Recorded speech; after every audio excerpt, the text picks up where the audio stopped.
الحمد لله نحمده ونستعينه ونستغفره ونؤمن به ونتوكل عليه ونعوذ بالله من شرور أنفسنا ومن سيئات أعمالنا من يهده الله فلا مضل له ومن يضلله فلا هادي له ونشهد أن لا إله إلا الله وحده لا شريك له ونشهد أن سيدنا ومولانا محمدا عبده ورسوله صلى الله عليه وسلم أما بعد فأعوذ بالله من الشيطان الرجيم بسم الله الرحمن الرحيم ولئن أذقنا الإنسان منا رحمة ثم نزعناها منه إنه ليئوس كفور ولئن أذقناه نعماء بعد ضراء مسته ليقولن ذهب السيئات عني إنه لفرح فخور صدق الله العظيم۔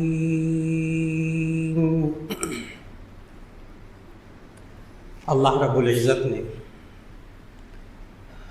انسان کو پیدا کیا اور اس انسان کے احساسات اور جذبات کا بھی خالق اللہ ہے۔ اس کی ذہنی کیفیات جو اس کی نفسیاتی کیفیات ہیں ان کا خالق بھی اللہ ہے، اس کی سوچوں کا خالق بھی اللہ ہے، اور اس اللہ نے ہمیں اس انسان کی نفسیات قرآن مجید میں بہت اچھی طرح سمجھائی۔ ابھی آپ کے سامنے سورہ ہود کی آیت نمبر 9، 10 اور 11 کی اللہ نے توفیق عطا فرمائی۔ اس کا ترجمہ جب ہم پڑھیں تو ہمیں اندازہ ہوتا ہے کہ خالق اللہ ہمارے مزاج کو کتنی اچھی طرح سمجھتا ہے۔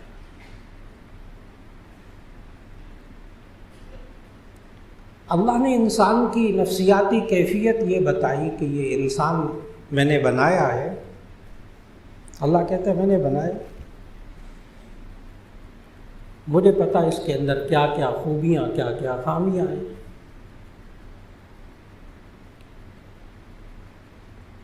یہ خامیاں بھی اللہ نے بنائی ہیں انسان کے اندر، اور یہ خوبیاں بھی اللہ ہی نے پیدا کی ہیں۔ وہ الگ بات ہے کہ انسان کا جو ساخت ہے انسان کی، یہ دنیا کی تمام چیزوں میں سے بہترین ساخت ہے۔ بنایا اللہ نے بہت شاندار ہے، ایسے انسان کمال کا بنایا ہے۔ اللہ نے خود کہا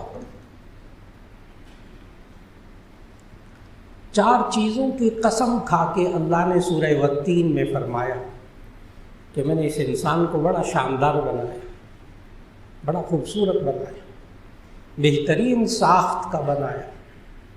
والتین والزیتون وطور سینین وہذا البلد الامین لقد خلقنا الانسان فی احسن تقویم۔ والتین والزیتون، انجیر کی قسم، انجیر کو جو کھاتے پھل، انجیر کی قسم، والزیتون، زیتون کی قسم، وطور سینین، پورے سینا کی قسم، موسیٰ علیہ السلام والا، وہذا البلد الامین، اور یہ امن والے مکہ کے شہر کی قسم، لقد خلقنا الانسان فی احسن تقویم، البتہ بے شک ہم نے انسان کو بہترین ساخت میں پیدا کیا ہے۔ احسن کا معنی خوبصورت ترین۔ اتنا خوبصورت بنایا، اس انسان کو اتنا اچھا بنایا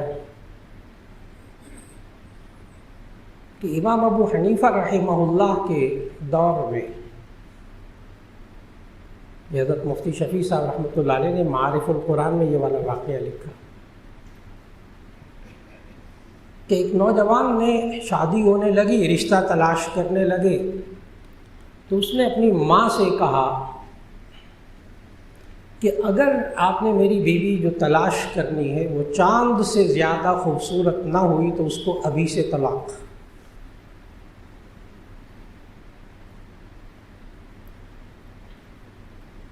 چنانچہ ماں باپ نے اپنی کوشش کر کے لڑکی تلاش کی، شادی ہو گئی، وہ حجل عروسی میں گیا، وہ اتنی خوبصورت نہیں تھی۔ تو اس وقت کے علماء سے پوچھا گیا کہ اب کیا شرعی حکم ہے؟ تو علماء نے کہا واقعی جیسے لوگ سمجھتے ہیں کہ یہ لڑکی چاند سے زیادہ خوبصورت ہے، تو اگر خوبصورت نہیں ہے اتنی جتنی لوگ سمجھتے ہیں تو پھر طلاق ہو گئی۔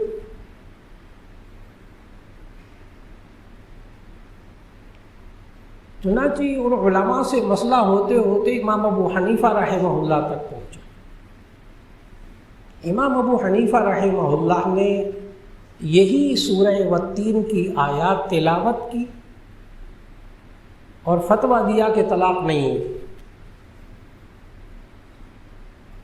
یہی آیات پڑھی اور فرمایا اللہ نے خود 4 قسمیں کھا کے کہا ہے لقد خلقنا الانسان فی احسن تقویم، البتہ بے شک ہم نے انسان کو بہترین خوبصورت ترین، احسن حسن اس کی بھی آگے احسن، ہم نے انسان کو بہترین خوبصورت ترین ساخت میں پیدا کیا ہے، چاہے کیسی لڑکی ہو۔ یہ بہرحال قرآن مجید کی اس آیت کے مطابق چاند سے زیادہ خوبصورت، لہذا طلاق نہیں ہوئی۔ بعد میں وہ بستی رہی، بچی بستی رہی بیوی بن کر۔ تو اللہ نے اتنی خوبصورت ساخت میں انسان کو پیدا کیا، لیکن اس انسان کی کمزوریوں کو بھی اللہ سے زیادہ کوئی نہیں جانتا۔ چنانچہ اللہ تعالیٰ نے سورہ ہود کی آیت نمبر 9، 10، 11 جو شروع میں تلاوت کی، ان میں اللہ نے انسان کا مزاج، اس کی نفسیات سمجھا کہ انسان کا رویہ کیسا ہوتا ہے۔ اللہ نے کہا وَلَئِنْ أَذَقْنَا الْإِنسَانَ مِنَّا رَحْمَةً ثُمَّ نَزَعْنَاهَا مِنْهُ إِنَّهُ لَيَئُوسٌ كَفُورٌ۔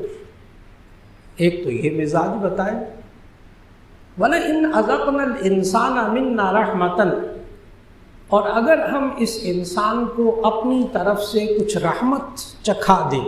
بڑا عجیب جملہ ہے، وَلَئِنْ أَذَقْنَا الْإِنسَانَ مِنَّا رَحْمَةً، اگر ہم اس انسان کو اپنی رحمتوں کا مزہ چکھا دیں۔ اب مزہ چکھنا، یہ انسان ہے ہی ایسا،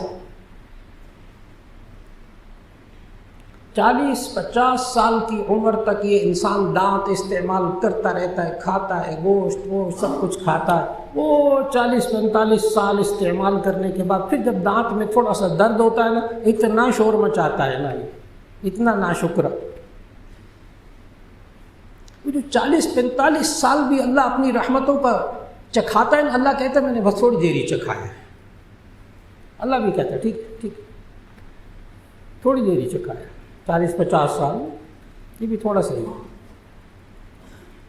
آخرت کے مقابلے میں تو واقعی تھوڑا سا ہے۔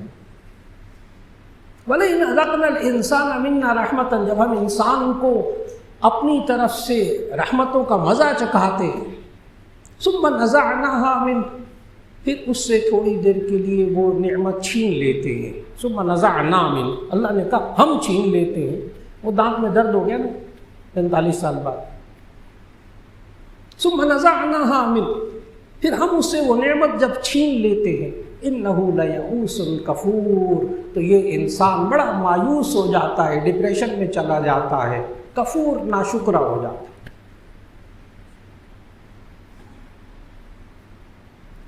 یہ کوئی ماہر اخلاق، بڑی ریسرچ کرنے والا ماہر نفسیات نہیں بتا رہا، اچھا انسان کا یہ مزاج، یہ خالق بتا رہا ہے جس نے انسان کو بنایا ہے۔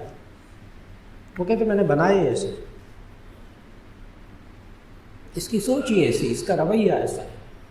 وَلَئِنْ أَذَقْنَا الْإِنسَانَ مِنَّا رَحْمَةً، جب ہم اس کو رحمت کا مزہ چکھاتے ہیں، ثُمَّ نَزَعْنَاهَا مِنْ، پھر اس سے تھوڑی دیر کے لیے رحمت، وہ جو صحت دی ہے وہ تھوڑی سی ذرا بیمار ہونا شروع ہوتا ہے، وہ جو اتنا پیسہ دیا اس میں ذرا کمی ہونی شروع ہو جاتی ہے، وہ جو بیوی بچے دیے اس میں سے کوئی لے لیتا ہے اللہ واپس۔ إِنَّهُ لَيَئُوسٌ كَفُورٌ، تو یہ بڑا مایوس ہو جاتا ہے، اور ڈیپ ڈپریشن، کفور، ناشکرا ہو جاتا ہے، مجھے تو اللہ دیتا ہی کچھ نہیں، میں تو مجھے بیمار ہی رہتا ہوں، بیوی بیمار، بچے بیمار، ہمارے یہاں بیماریاں ہی بیماریاں ہوتی ہیں۔ اللہ کے بندے وہ 40-45 سال جو صحت کا وقت گزارا ہے 50 سال کا، وہ کسی کھاتے میں نہیں۔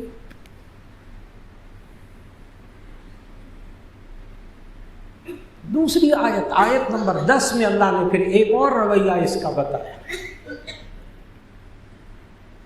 پہلی آیت وَلَئِنْ أَذَقْنَا الْإِنسَانَ مِنَّا رَحْمَةً ثُمَّ نَزَعْنَاهَا مِنْهُ إِنَّهُ لَيَئُوسٌ كَفُورٌ، ہم رحمت کا مزہ چکھاتے ہیں پھر تھوڑا سا اس سے چھین لیتے ہیں وہ رحمتیں، نعمتیں، تو یہ بڑا مایوس اور ناشکرا ہو جاتا ہے۔ وَلَئِنْ أَذَقْنَاهُ نَعْمَاءَ بَعْدَ ضَرَّاءَ مَسَّتْهُ لَيَقُولَنَّ ذَهَبَ السَّيِّئَاتُ عَنِّي إِنَّهُ لَفَرِحٌ فَخُورٌ، یہ دوسرا رخ ہے انسان کے مزاج کا۔ وَلَئِنْ أَذَقْنَاهُ نَعْمَاءَ بَعْدَ ضَرَّاءَ، جب ہم اس کو نعمتوں کا ذائقہ چکھاتے ہیں، بعد ضراء، تکلیف دہ حالات کے بعد،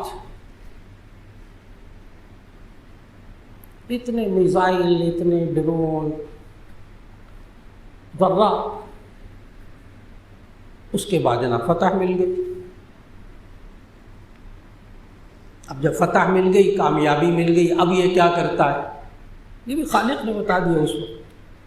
وَلَئِنْ أَذَقْنَاهُ نَعْمَاءَ بَعْدَ ضَرَّاءَ، اور جب ہم اس کو نعمتیں عطا فرماتے، فتح عطا فرماتے، اس کو خوب، اس کو پیسے آ جاتے، خیر آ جاتی، مال و دولت آ جاتا ہے، حالات اچھے ہو جاتے، لَيَقُولَنَّ، لام تاکید بانو نے تاکید ثقیلہ کا صیغہ ہے، یعنی بہت تاکید بیان کرنی ہو عربی میں، پھر وہ ایسے کہتے لَيَقُولَنَّ ذَهَبَ السَّيِّئَاتُ عَنِّي، تو کہتا ہے میرے سے ساری تکلیفیں دور ہو گئی۔ اچھی بات ہے، یہ والا جملہ کہنا تو اچھی بات ہے، شکر ہے مصیبتیں ٹل گئی، یہاں تک تو ٹھیک چلتا ہے۔ آگے کیا کرتا ہے انسان؟ وَلَئِنْ أَذَقْنَاهُ نَعْمَاءَ بَعْدَ ضَرَّاءَ لَيَقُولَنَّ ذَهَبَ السَّيِّئَاتُ عَنِّي، تو کہتا ہے میرے سے ساری تکلیفیں دور ہو گئی۔ اب کیا کرتا ہے اس کا رویہ؟ إِنَّهُ لَفَرِحٌ فَخُورٌ، اب بڑا خوش ہوتا ہے اور اتراتا ہے۔ خوش ہونا بھی اچھا، فخور، فخر کرتا ہے، ہم نے یوں کر دیا، ہم نے یوں کر دیا، ہم نے یوں کر دیا، ہماری یہ طاقت، ہماری یہ ٹیکنالوجی، ہمارا میزائل ایسا، اور ہمارے جہاز ایسے، اور ہمارا فلانا ایسا۔ بیچ میں اللہ نہیں آ رہا، بیچ میں اللہ کی زبان، اللہ کا نام نہیں آ رہا زبان پر، کیا عجیب سی بات نہیں؟ انہ لفرح فخور،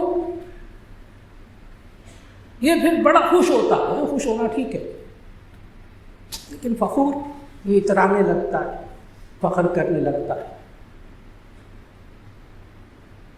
ادھر تو اللہ نے کہا یہ کہ ان اللہ یحب الذین یقاتلون، سورہ صف کی آیت نمبر 4 میں اللہ نے کہا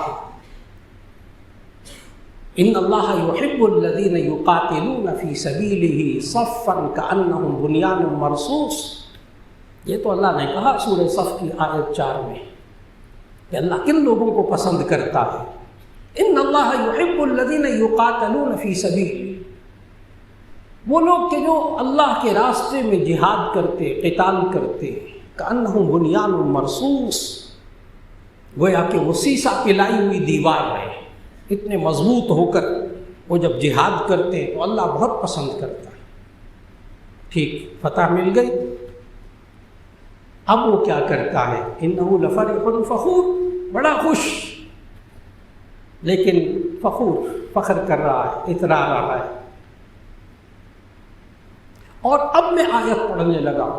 ایک طرف آیت پڑھی کہ اللہ کن کو پسند کرتا ہے، وہ جو بنیان و مرصوص سیسا پلائی ہوئی دیوار بن کر جہاد کرتے، اور کن کو اللہ پسند نہیں کرتا. سورہ لقمان کے اندر اللہ نے کہا دوسرے رکوع میں، ان اللہ لا يحب كل مختال فخور، ان اللہ لا يحب كل مختال فخور، بے شک اللہ تکبر کرنے والوں کو، اترانے والوں کو، فخر کرنے والوں کو پسند نہیں کرتا. آپ نے غور کرنا ہے بس اس جملے پر. پہلے وہ حالت تھی جس کو اللہ پسند کرتا تھا، اب وہ حالت نہیں آنی چاہیے جس کو اللہ پسند نہیں کرتا. اب وہ حالت نہیں آنی چاہیے. پھر کیا ہونا چاہیے، ہمیں کیا کرنا چاہیے؟ جب فتح مل جائے تو پھر کیا کرنا چاہیے؟ اللہ نے سکھایا قرآن مجید میں، یہ بھی سکھایا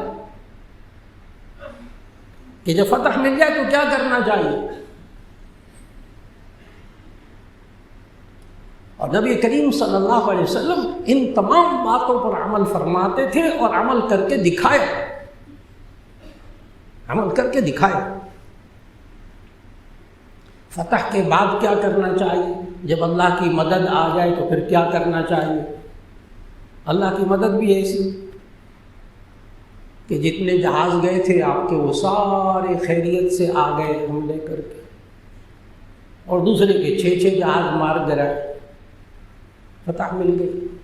پتہ نہیں کتنی چوکیوں کو تباہ کر دیا، کتنا نقصان پہنچا دیا. بہت اچھا، اللہ بہت پسند کرتا ہے ایسے مجاہدین کو، ایسے لوگوں. لیکن فتح مل جائے تو پھر کیا کرنا چاہیے؟ اس کے لیے اللہ نے سورۃ النصر نازل فرمائی. حیرت کی بات ہے کہ جب آپ قرآن مجید کو دیکھیں، قرآن مجید کا مطالعہ کریں، تو ہر سورت کے اوپر نا ایک پٹی بنی ہوتی ہے جس میں سورت کا نام لکھا ہوتا ہے، یہ مکی ہے یا مدنی ہے یہ لکھا ہوتا ہے. پھر لکھا ہوتا ہے اس کی آیتیں اتنی ہیں، اس کا رکوع اتنا ہے. پھر یہ لکھا ہوتا ہے 2 نمبر ہوتے. اور کیجیے گا کبھی قرآن مجید تلاوت کرتے ہوئے، وہ جو پٹی ہوتی ہے نا سورت کے شروع میں، اس کے نام کے دائیں بائیں ایک نمبر لکھا ہوتا ہے. ایک دائیں نمبر لکھا ہوتا ہے، ایک بائیں نمبر لکھا ہوتا ہے. وہ جو دائیں نمبر لکھا ہوتا ہے نا وہ ترتیب توقیفی ہوتی ہے، یعنی قرآن مجید کا سیریل نمبر. بالکل اسی طرح قرآن حکیم لوح محفوظ میں ہے. لیکن جو لیفٹ پہ جو بائیں طرف نمبر لکھا ہوتا ہے وہ ترتیب نزولی نمبر ہوتا ہے. ترتیب نزولی یعنی نازل. قرآن مجید ظاہر ہے، کبھی کوئی آیت نازل ہوئی، کبھی کوئی صورت نازل ہوئی، کوئی آگے کوئی پیچھے. نازل ہونے کے اعتبار سے تو ترتیب بہت مختلف. جس بات کی طرف آپ کی توجہ دلانا چاہتا تھا وہ یہ کہ قرآن مجید کھول کر آپ دیکھیے گا سورۃ النصر اذا جاء نصر اللہ. اس سورت کا نمبر ترتیب نزولی دیکھیے گا. قرآن مجید میں کل 114 صورتیں ہیں اور اس سورت کا نمبر 114 ہے نازل ہونے کے اعتبار سے. میرا خیال ہے کوئی بات سب کو سمجھ میں آ گئی. یہ قرآن مجید کی نازل ہونے والی آخری صورت.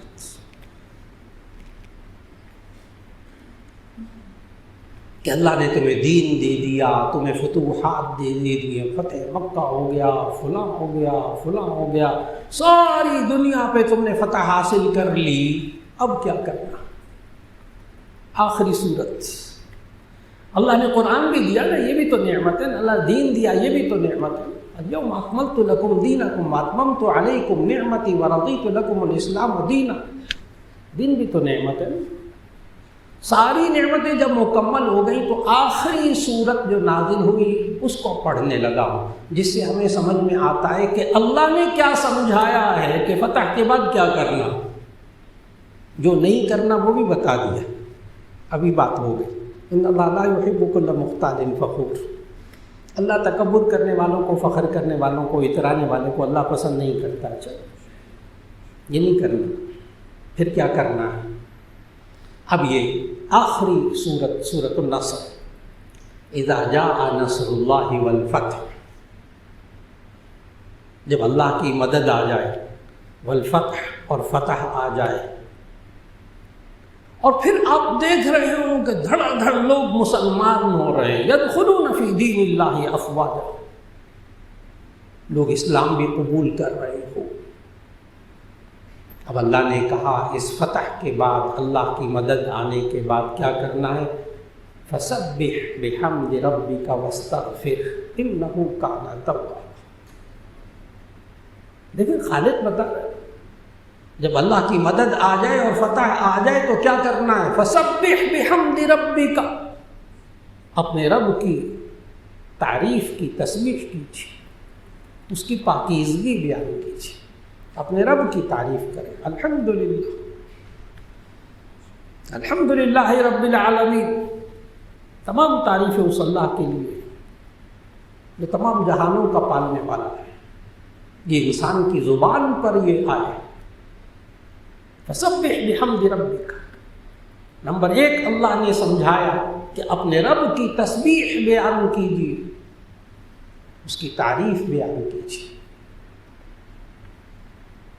واستغفرہ، اور اللہ سے اپنے گناہوں کی معافی مانگ کر استغفار کیجیے، انہ کان توابا، بے شک وہ اللہ کو توبہ قبول کرنے والا ہے۔ یہ جو اللہ کی تعریف ہے، یہ اللہ کا شکر ہے، یہ اللہ کا شکر ہے۔ اللہ نے اپنا شکر ادا کرنے کا طریقہ بھی سکھایا۔ فسبح بحمد ربک، اپنے رب کی حمد بیان کیجیے، اس کی پاکیزگی بیان کیجیے۔ یا اللہ تیرا شکر ہے، یا اللہ یہی تو سب کچھ تو نہیں کیا ہے، یہ ساری میزائلوں کی طاقت اللہ نے تو نے دی ہے، یہ ایٹمی طاقت بننا، یہ میزائلوں کی طاقت بننا، یہ جدید ترین ٹیکنالوجی کا آنا، یہ حاصل کرنا، یہ سب اللہ کا حکم ہے قرآن میں۔ کیونکہ کسی کے ذہن میں یہ نہ آ جائے کہ مولانا کیا تو میزائلوں نے ہے نا، کیا تو جہازوں نے، کیا تو ہماری فلاں ٹیکنالوجی نے، جی یہ ساری تیاری کرنے کا اللہ نے حکم دیا قرآن مجید کے اندر، اور اس کا مقصد بھی بتایا۔ یہ میزائلوں کا، یہ ایٹمی طاقت بننے کا، یہ فلاں کا فلاں کا، اللہ نے سارا مقصد بتایا ہے۔ وَأَعِدُّوا لَهُم مَّا اسْتَطَعْتُم مِّن قُوَّةٍ وَمِن رِّبَاطِ الْخَيْلِ تُرْهِبُونَ بِهِ عَدُوَّ اللَّهِ وَعَدُوَّكُمْ وَآخَرِينَ مِن دُونِهِ۔ اللہ نے جدید ترین ٹیکنالوجی، جدید ترین قوتوں کو، جدید ترین جہازوں کو، جدید ترین میزائلوں کو، اور آگے دنیا کی لیٹسٹ ٹیکنالوجی کو حاصل کرنے کا اللہ نے حکم دیا اس آیت کے اندر۔ وَأَعِدُّوا لَهُم مَّا اسْتَطَعْتُم مِّن قُوَّةٍ، تم تیار کرو جتنا تم کر سکتے ہو، یہ بھی نہیں کہا تھوڑی بہت، تھوڑی بہت، مَا اسْتَطَعْتُم، جتنی تم طاقت رکھتے ہو۔ اعدوا لهم ما استطعتم من قوة، تم ان کو تیار کرو طاقت کے ساتھ، خوب طاقت کے ساتھ۔ اعدوا لهم ما استطعتم من قوة ومن رباط الخیل، اور گھوڑوں کو پالنے کے ساتھ۔ اس وقت جو جہاد ہوتا تھا وہ گھوڑوں پر ہوتا تھا، سواریاں ہوتی تھیں۔ آج وہی سواریاں ہوائی جہازوں میں تبدیل ہو چکی، جدید ترین جیٹ طیاروں میں تبدیل ہو چکی، اور اللہ نے اس کا مقصد بتایا کہ کیوں ہم اپنے آپ کو میزائلوں کی دنیا کی بہترین طاقت بنائیں اور ٹیکنالوجی کی طاقت بہترین بنائیں، ایٹمی طاقت اس پر اربوں ڈالر خرچ کر کے بنائیں۔ کیوں؟ مقصد کیا ہے؟ مقصد دنیا میں تباہی لانا نہیں ہے، مقصد اللہ نے خود بتایا، ترہبون بہ عدو اللہ وعدوکم۔ بس کیا چھوٹا سا جملہ ہے، ساری قوتوں کا مقصد بتایا اللہ نے۔ ایک مقصد، ترہبون بہ عدو اللہ وعدوکم، تم اس سے ڈراؤ اللہ کے دشمنوں کو اور اپنے دشمنوں کو، بس یہی مقصد ہے.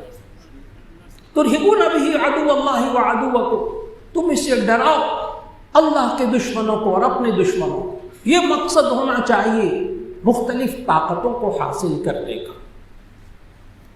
یہ فوجی طاقت، یہ میزائل کی طاقت، یہ فلاں کی طاقت، آج وقت کی بہت بڑی ضرورت کہ اللہ نے حکم دیا تم جتنی کوشش کر سکتے ہو. اس سے معلوم ہوا کہ جو قومیں اپنے پیسے کو عیاشیوں پہ خرچ کرتی ہیں وہ قومیں کمزور ہوتی ہیں، اور جو قومیں اپنے پیسوں کو عیاشیوں کے بجائے اپنی ضروریات اور دفاعی ساز و سامان خریدنے پر خرچ کرتی ہیں، اللہ کے نزدیک وہ قومیں زیادہ طاقتور ہوتی ہیں. جو قومیں یہ سمجھتی ہیں بس میں ٹھیک ہوں، میں ٹھیک ہوں، میرے پاس ڈالر، میرے پاس پیسہ، دوسرا مر رہا ہے، کچھ کر رہا ہے، مجھے کوئی پرواہ نہیں. یہ انسان دنیا کا ناکام ترین انسان ہے. نبی کریم صلی اللہ علیہ وسلم نے ان آیات پر عمل کر کے دکھایا کہ اس مدینہ کی اسلامی ریاست کو اتنا طاقتور بنایا کہ اس کی طرف کوئی میلی آنکھ اٹھا کر نہیں دیکھ سکتا تھا. یہ وہ طاقت نبی صلی اللہ علیہ وسلم نے بنائی تھی. ترہبون بہ عدو اللہ وعدوکم، جس سے تم اللہ کے دشمنوں کو اور اپنے دشمنوں کو ڈراؤ تاکہ ان کو پتہ چلے. ٹھیک ہے، میزائل آتے رہے، برداشت کرتے رہے. یہاں تک کہ پوری قوم کی زبانوں پہ یہ آ گیا تھا متى نصر اللہ. پوری قوم کی زبان پہ تھا وہ چند دنوں میں متى نصر اللہ، اللہ کی مدد کب آئے گی. یہ لوگ کیا کریں گے، ابھی تک کچھ کر ہی نہیں رہے سارے، کیونکہ اس قوم کا مزاج یہی ہے. قوم کا نہیں، سارے انسانوں کا مزاج اللہ نے بتایا. ابھی سورہ ہود کی آیات پڑھیں کہ اس انسان کو اللہ رحمت، آرام، راحت سب کچھ دے کر تھوڑی دیر کے لیے ذرا چھینتا ہے. انہ لیئوس کفور، یہ مایوس ہو جاتی ہے، ناشکری ہو جاتی ہے، اللہ سے دور ہو جاتی ہے. اللہ نے سمجھایا لا تقنطوا من رحمت اللہ، اللہ کی رحمت سے مایوس مت ہو. جو قوم مایوس ہوتی ہے وہ قوم ہمیشہ لوگوں کے زیر نگی رہتی ہے، مایوس لوگ. اور جو اللہ کی رحمت پر امید لگا کر رکھتے، اپنی طاقت پر گھمنڈ نہیں رکھتے، اپنی طاقت پر غرور نہیں کرتے، اللہ کو یہ پسند نہیں ہے. ہمارے پاس ایسی طاقت تھی اس لیے ہوا، ہمارے پاس ایسی طاقت تھی اس لیے ہوا. اللہ کے بندو، تمہاری طاقت سے کئی گنا زیادہ طاقت اس دشمن کے پاس موجود تھی، اس کا کوئی انکار نہیں کرتا. لیکن اللہ نے کر کے دکھایا. وہ جو سورہ توبہ ہمیں اللہ نے سکھایا، یہ عظیم باتیں بھی اللہ نے سکھائی ہیں قرآن میں. کم من فئۃ قلیلۃ غلبت فئۃ کثیرۃ بإذن اللہ. کم من فئۃ قلیلۃ، کتنی مرتبہ ہوا کہ چھوٹی چھوٹی جماعتیں، تھوڑی سی طاقت رکھنے والی. کم من فئۃ قلیلۃ، کتنی بار ایسا ہوا تاریخ کے اندر، خود اسلامی تاریخ کے اندر، چھوٹی چھوٹی جماعتیں، تھوڑی تھوڑی طاقت رکھنے والے، غلبت فئۃ کثیرۃ بإذن اللہ، وہ اپنے سے زیادہ 10 گنا ملک کے اوپر حاوی ہو گئی اور غالب آ گئے. 1.5-2 گھنٹے کے اندر اس اسلامی جمہوریہ پاکستان سے بڑی طاقت، زیادہ اسلحہ رکھنے والی، زیادہ افرادی قوت والی، کئی گنا زیادہ فوج رکھنے والی. اللہ نے سورہ توبہ میں سمجھایا، اب بھی تو سمجھ جاؤ. کم من فئۃ قلیلۃ غلبت، کتنی مرتبہ تاریخ کے اندر چھوٹی چھوٹی جماعتیں، غلبت فئۃ کثیرۃ، وہ غالب آ گئی بہت بڑی جماعت تک. لیکن آگے ایک لفظ ہے چھوٹا سا، اللہ کرے ہمارے اسلامی جمہوریہ پاکستان کی قوم کو سمجھ میں آ جائے وہ اگلا جملہ، چھوٹا سا لفظ ہے. دوبارہ آیت پڑھنے لگا، کاش سمجھ میں آ جائے اس قوم. پھر میں آیت پڑھنے لگا کہ چھوٹی جماعتیں بڑی جماعتوں پر غالب کیسے آتی ہیں. کم من فئۃ قلیلۃ غلبت فئۃ کثیرۃ بإذن اللہ. یہ بإذن اللہ ذہن میں نہیں رہتا. کم من فئۃ قلیلۃ غلبت فئۃ، کتنی چھوٹی چھوٹی جماعتیں، چھوٹے چھوٹے ملک، چھوٹے تھوڑے اسلحہ رکھنے والے، غلبت فئۃ کثیرۃ، بہت بڑی جماعتوں پر، بہت بڑے بڑے ملکوں پر غالب آ گئے. کس طرح؟ بإذن اللہ، اللہ کے حکم سے. بإذن اللہ، اللہ کے حکم سے. کاش اس قوم کو یہ بات سمجھ میں آ جائے. بإذن اللہ، یہ کیسے ہوا سارا؟ بإذن اللہ. میں نے کہا کاش سمجھ میں آ جائے. بإذن اللہ. ہم نے یوں کیا، ہم نے یہ کیا، ہمارے پاس یہ تھا، ہمارے پاس یہ تھا، ہمارے پاس یہ تھا، اس لیے ایسا ہوا. درمیان میں بإذن اللہ ذہن میں نہیں آ رہا، زبانوں پہ نہیں آ رہا. غلطی ہو رہی، غلطی ہو رہی. جب اللہ فتح دے دے تو کیا کرنا ہے؟ اذا جاء نصر من اللہ والفتح، جب اللہ کی طرف سے مدد آ جائے اور فتح آ جائے، فسبح بحمد ربک، تو اپنے رب کی تعریف کیجیے، اللہ کا شکر ادا کیجیے. واستغفرہ، اور اللہ سے اپنے گناہوں کی معافی مانگیے. استغفار، توبہ اور استغفار. اب یہ وقت ہے، یہ اکڑنے کا وقت نہیں ہے، یہ تکبر کرنے کا وقت نہیں ہے، یہ اترانے کا وقت نہیں ہے، یہ اپنے ساز و سامان پر بھروسہ کرنے کا وقت نہیں ہے. یہی اس انسان کی بہت بڑی غلطی ہے. اللہ نے کہیں قرآن میں یہ نہیں سکھایا، کسی حدیث میں یہ نہیں ہے کہ اسباب مت اختیار کرو، اللہ پہ توکل کرو، اللہ پہ بھروسہ کرو، نہ ایٹم بم بنانے کی ضرورت ہے، نہ میزائل بنانے کی ضرورت ہے، بس اللہ پر توکل کرو. کوئی آیت، کوئی حدیث آپ کو نہیں ملے گی. اللہ نے پتہ کیا سمجھایا؟ اعدوا لهم ما استطعتم من قوة، تم جتنی وقت طاقتور بن سکتے ہو نا بن جاؤ، لیکن ایک بات ذہن میں رکھنا، نظر اللہ پہ رکھنا، نظر اللہ پہ رکھنا، اپنی اس قوت پر نظر نہ رکھنا. یہ غلطی ہو رہی ہے آج مسلمان سے، آج اسلامیہ جمہوریہ پاکستان کے قوم سے. یہ بس اوقات سب کا نہیں، کچھ سے غلطی ہو رہی ہے، کچھ سے غلطی ہو رہی ہے. اللہ کہتا ہے اسباب اختیار کرو، اسباب اختیار کرو، لیکن دیکھو اسباب پر نظر رکھو، مسبب الاسباب پر نظر رکھو.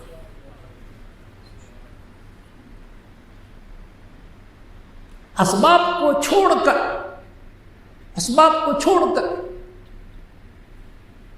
اور پھر کہنا اللہ ہی کرے گا.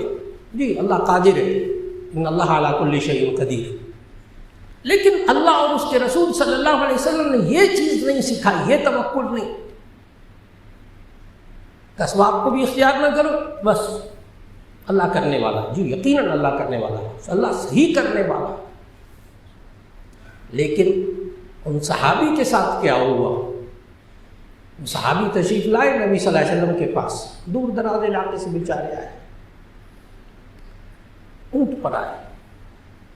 اونٹ پر آئے تو وہ نبی صلی اللہ علیہ وسلم نے پوچھا کہ اونٹ کو باندھ کر آئے؟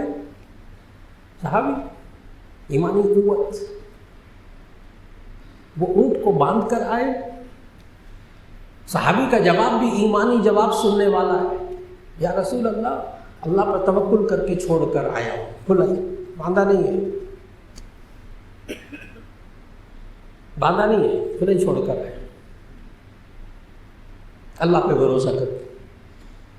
نبی صلی اللہ علیہ وسلم نے پتہ کیا ایک جملے میں تربیت فرما دی، اذهب واعتقل وبعد ذلك توکل.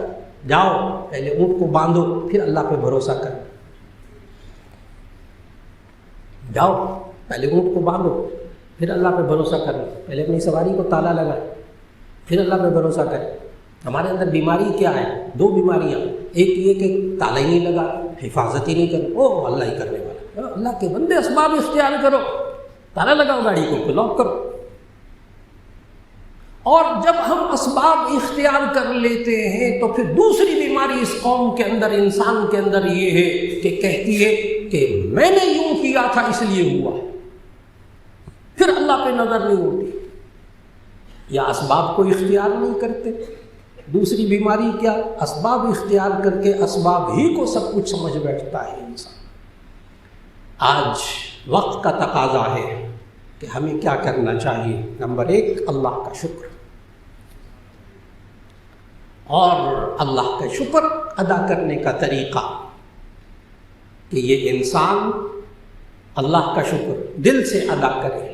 دل سے ادا کرنے کے 2 طریقے، ایک احترام منعم اور ایک محبت منعم، اس نعمت دینے والے جس نے فتح دی ہے، اللہ نے جس نے فتح دی ہے، احترام کرنا اس کا احترام کرنا، اس سے محبت کرنا، یہ دل کا شکر ہے۔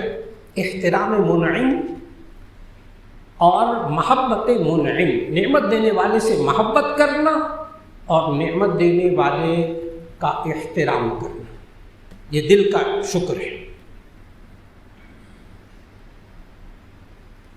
اور اگر نعمت دینے والا انسان ہے، حقیقت میں تو نعمتیں اللہ ہی دیتا ہے، اللہ ذریعہ بناتا ہے انسان کو۔ بہت سے لوگ ہیں ان کا شکر ادا کیا جائے نا، شکریہ آپ کا بہت شکریہ، وہ کہتے ہیں نہیں ہمارا کیا شکر ادا کرتے ہیں، اللہ کا ادا کریں۔ یہ جملہ غلط ہے، یہ جملہ غلط ہے۔ جی ہمارا کیا شکر ادا کرتے ہیں، اللہ کا ادا کریں، یہ جملہ حدیث کے قرآن حدیث کے مطابق نہیں ہے۔ نبی صلی اللہ علیہ وسلم نے کچھ اور سکھایا ہے۔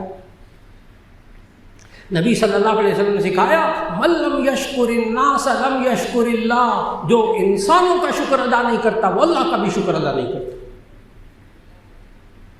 ایک محدث نے بڑی عجیب بات لکھی کہ اس حدیث کے 2 جملوں میں کیا تعلق ہے کہ جو لوگوں کا شکر ادا نہیں کرتا وہ اللہ کا بھی شکر ادا نہیں کرتا۔ بڑی عجیب بات لکھی ہے محدث نے۔ انہوں نے فرمایا کہ اس جملے کا مطلب پتہ ہے کیا ہے؟ من لم یشکر الناس لم یشکر اللہ، جو انسانوں کا شکر ادا نہیں کرتا تو وہ اللہ کا بھی شکر ادا نہیں کرتا۔ بڑی عجیب بات لکھی۔ محدث لکھتے ہیں دراصل جو نعمتیں دیتا ہوا نظر آ رہا ہے یہ اس کا شکر ادا نہیں کرتا، تو جو نظر نہیں آ رہا اس کا کہاں شکر ادا کرے گا؟ لہذا انسانوں کا بھی شکر ادا کرنا ہے، وہ انسان جن کے ذریعے اللہ نے فتح عطا فرمائی۔ نبی صلی اللہ علیہ وسلم نے انسانوں کا شکر ادا کرنے کا بھی طریقہ بتایا۔ جب انسان کوئی نعمت دے تو جواب میں کہیں جزاک اللہ احسن الجزا، جزاک اللہ خیرا، اللہ آپ کو بہتر بدلہ دے۔ منہ سے نکال تو دے یہ بندہ جزاک اللہ۔ جب باپ نعمت دے، ماں نعمت دے، دوست نعمت دے، نعمتیں دینے والا اللہ، حقیقی نعمتیں دینے والا اللہ، لیکن اللہ انسانوں کو ذریعہ بناتا ہے۔ اور اگر کسی قوم کا یہ مزاج ہو کہ انسان اپنا خون پسینہ بہا دے، اپنی جان لڑا دے، شہید ہو جائے، اور یہ قوم ان شہداء کا شکریہ ادا نہ کرے، ان شہداء سے دل سے محبت نہ کرے، ان کا احترام نہ کرے، ان انسانوں کو جنہوں نے اپنی جانیں لڑائی، محنتیں کی، انہوں نے اپنے آپ کو، ان افواج پاکستان نے، ان عساکر نے، ان عسکری قوتوں نے، اس نیوی نے، اس فضائیہ نے اور اس افواج پاکستان نے اتنا کچھ کر دیا، یہ انسان اگر دل سے ان کا احترام نہیں کرتا، میں نے ابھی کہا دل سے شکر ادا کرنے کے 2 طریقے، نمبر 1 احترام منعم، نعمت دینے والے کا احترام کرنا، نمبر 2 محبت منعم، نعمت دینے والے سے محبت کرنا۔ لہذا ان شہداء سے محبت، ان شہداء کا احترام، ان افواج پاکستان کا احترام اور دل سے ان سے محبت کرنا، یہ دل کا شکر ہے۔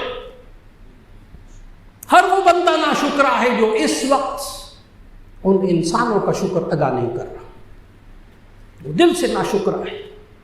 اور زبان سے شکر کیسے ادا کرنا ہے؟ اللہ کا شکر الحمدللہ زبانوں پر ہو، یا اللہ تیرا شکر ہے تو نے ہمارے افواج پاکستان کو طاقت دی، یا اللہ پاکستان کو تو نے ایسے میزائل دیے، یا اللہ تیرا شکر ہے، یا اللہ تو نے ایسی طاقتیں عطا کی جس کے ذریعے انہوں نے فتح حاصل کی، یا اللہ تیرا شکر ہے۔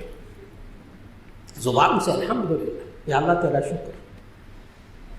اور بندوں کا شکر کیسے ادا کرنا؟ جزاک اللہ، جزاک اللہ. اور پھر یہ انسان نبی کریم صلی اللہ علیہ وسلم سب سے اہم بات، فتح کے بعد فاتح قوم کا رویہ جو نبی صلی اللہ علیہ وسلم نے سکھایا. فتح ملنے کے بعد فاتح قوم کا رویہ کیا ہوتا ہے؟ عفو درگزر کا رویہ، رحم کا رویہ، احسان کا رویہ، خدمت کا رویہ، سارے اختلافات کو بھلا دینے کا رویہ. یہ ذہن میں رکھنے والی بات ہے کہ جب اللہ فتح عطا فرماتا ہے، قوت عطا فرماتا ہے، کیسے عطا فرماتا ہے؟ اللہ نے کہا سورہ توبہ کے اندر 10ویں پارے کے دوسرے رکوع میں کہا یا ایھا الذین آمنوا اطیعوا اللہ ورسولہ ولا تنازعوا فتفشلوا وتذھب ریحکم. اے ایمان والو، تم آپس میں لڑا مت کرو، اللہ اور اس کے رسول کی بات کو مان کر چلا کرو، آپس میں نہ لڑا کرو، پھر تم قوت بن جاؤ گے، تم بڑے مضبوط ہو جاؤ گے. لڑو مرو گے تو فتفشلوا وتذھب ریحکم، تم شل ہو جاؤ گے، مفلوج ہو جاؤ گے، تمہاری ثابت قدمی ختم ہو جائے گی. یہ قوم متفق متحد ہو گئی، سارے اختلافات کو بھلا کر اس اتحاد کے نتیجے میں اللہ نے فتح عطا فرمائی. اب میں وہ پھر سورہ ہود کی وہ آیات کا حوالہ دے دوں گا. جب فتح نصیب کر لی اب پھر لڑنا ورنا شروع کر دیں. وہ مشکل وقت گزر گیا اب پھر لڑنا شروع کر دیں. یہ ناشکری ہے، یہ ناشکری ہے. اب پھر وہی اختلافات، وہی سب کچھ، پھر وہی پرانے حالات، یہ ناشکری ہے. اور پھر اس کے ساتھ ساتھ جس بات کو سمجھنا ہے، فتح کے بعد نبی صلی اللہ علیہ وسلم کا رویہ کیا تھا. خاص طور پر فتح مکہ، 10,000 کا لشکر تھا اس وقت نبی صلی اللہ علیہ وسلم کے پاس جب فتح مکہ کے موقع پر گئے. اور جہاں مکہ پہنچے ہیں نبی صلی اللہ علیہ وسلم، وہاں وہ لوگ رہتے تھے اس وقت بھی جو نبی صلی اللہ علیہ وسلم کے دشمن تھے، نبی صلی اللہ علیہ وسلم کے خاندان کے دشمن تھے، نبی صلی اللہ علیہ وسلم کے خاندان کے افراد کو قتل کیا، شہید کیا. حضرت حمزہ وغیرہ سارے خاندان کو شہید کیا. نبی صلی اللہ علیہ وسلم کو اس قوم نے بہت دکھ پہنچائے تھے. لیکن جب فتح مکہ کے بعد گئے ہیں تو سنیے فاتح قوم کا رویہ کیا ہوتا ہے. نبی صلی اللہ علیہ وسلم نے وہاں جا کر اعلان کیا تھا، سب کے ذہنوں میں موجود ہے. اس فاتح نبی کریم صلی اللہ علیہ وسلم نے جا کر کیا کہا؟ لا تثریب علیکم اليوم، آج تم پر کوئی ملامت نہیں، میں نے ایک ایک کو معاف کر دیا. یہ ہے فاتح کا رویہ کہ یہ انسان پھر تمام باتوں کو بھول کر عفو درگزر پر آ جائے، احسان پر آ جائے. اللہ رب العزت ہم سب کو، جو یہ پوری قوم کو، پوری امت مسلمہ کے اندر جو فتح عطا فرمائی، اللہ ہمیں اس پر شکر ادا کرنے کی توفیق عطا فرمائے. اللہ ہمیں اس پر فخر و غرور تکبر سے ہمیں محفوظ فرما دے. اللہ اس قوم کو اترانے سے محفوظ فرما لے. ان اسباب پر بھروسہ کرنے کے بجائے اللہ پر بھروسہ کرنے کی عادت ڈالنے کی توفیق عطا فرمائے. اس قوم کو متفق اور متحد فرما دے، اور اس قوم کو اللہ رب العزت وہ فاتح قوم کا رویہ جو نبی صلی اللہ علیہ وسلم کا فاتح ہونے کے بعد رویہ تھا، اللہ اس قوم کو وہ رویہ عطا فرما دے. دعا فرما دیجیے. الحمدللہ حضرت بھی تشریف لے آئے، اللہ حضرت کے سائے کو سلامت رکھے. الحمدللہ رب العالمین. اللہم صلی علی سیدنا و مولانا محمد وعلی آل سیدنا و مولانا محمد وبارک وسلم. یا اللہ، آپ نے ایک فتح عظیم فتح عطا فرمائی. یہ قوم بنیان مرصوص، سیسا پلائی ہوئی دیوار یا اللہ بنا دیا. یا اللہ، جتنی قوتیں سے ساری آپ کی دی ہوئی تھی، یا اللہ آپ کے حکم کے تحت ملک پاکستان کو ایٹمی طاقت بنانے کی اللہ نے توفیق دی. ان میزائلوں کی قوت، ان جدید ترین ٹیکنالوجی کی قوت، یا اللہ یہ سب سب آپ کے کہنے سے، آپ کے حکم کے تحت یہ حاصل کی گئی تھیں۔ اے اللہ اب جب فتح عطا فرما دی تو اے اللہ ہمیں فاتح کا وہ رویہ عطا فرما جو نبی کریم صلی اللہ علیہ وسلم کا رویہ پھر ہوا کرتا تھا۔ یا اللہ ہم سب کو اترانے میں غرور تکبر کرنے سے محفوظ فرما، فخر سے محفوظ فرما۔ یا اللہ ہمیں رجوع الی اللہ کی توفیق عطا فرما، اللہ کا شکر ادا کرنے کی توفیق عطا فرما۔ یا اللہ ہمیں خوب توبہ اور استغفار کی توفیق عطا فرما۔ اور یا اللہ جس اتحاد کے ذریعے آپ نے فتح عطا فرمائی، یا اللہ اس ملکی قومی اتحاد کو یا اللہ باقی رکھنے کی توفیق عطا فرما۔ اور یا اللہ ہمیں گزشتہ غلطیوں کو دہرانے سے ہماری حفاظت فرما لے۔ یا اللہ یہ اسلام دین امن ہے، ہم میں سے ہر ایک کو یا اللہ امن کا پیغام دینے کی توفیق عطا فرما۔ اور یا اللہ ہمیں 5 وقت نماز پڑھنے کی توفیق عطا فرما، قرآن مجید کی تلاوت کرنے کی توفیق عطا فرما۔ یا اللہ یہ ملک پاکستان تو نے اس کی حفاظت فرمائی، کلمہ طیبہ کے نام پر بنے ہوئے ملک کی حفاظت فرمائی۔ یا اللہ اس کا شکر ادا کرنے کی توفیق عطا فرما۔ اور یا اللہ جو جو بیمار ہے سب کو شفا عطا فرما، جو پریشان حال ہے ان کی پریشانیوں کو دور فرما۔ خصوصاً دعا فرمائیے گا حضرت مولانا فضل الرحیم صاحب دامت برکاتہم، ہم سب کے بزرگ، یا اللہ ان کے سائے کو صحت و عافیت کے ساتھ ہمارے سروں پہ سلامت فرما۔ اور یا اللہ جتنے حضرات نے دعا کے لیے کہا سب کی دعاؤں کو قبول فرما۔ یا اللہ ہم سب کو صراط مستقیم پر چلنے کی توفیق عطا فرما، اپنی زندگیوں کو قرآن و سنت کے مطابق بنانے کی توفیق عطا فرما۔ وصلی اللہ تعالی علی خیر خلقہ محمد و آلہ و اصحابہ اجمعین برحمتک یا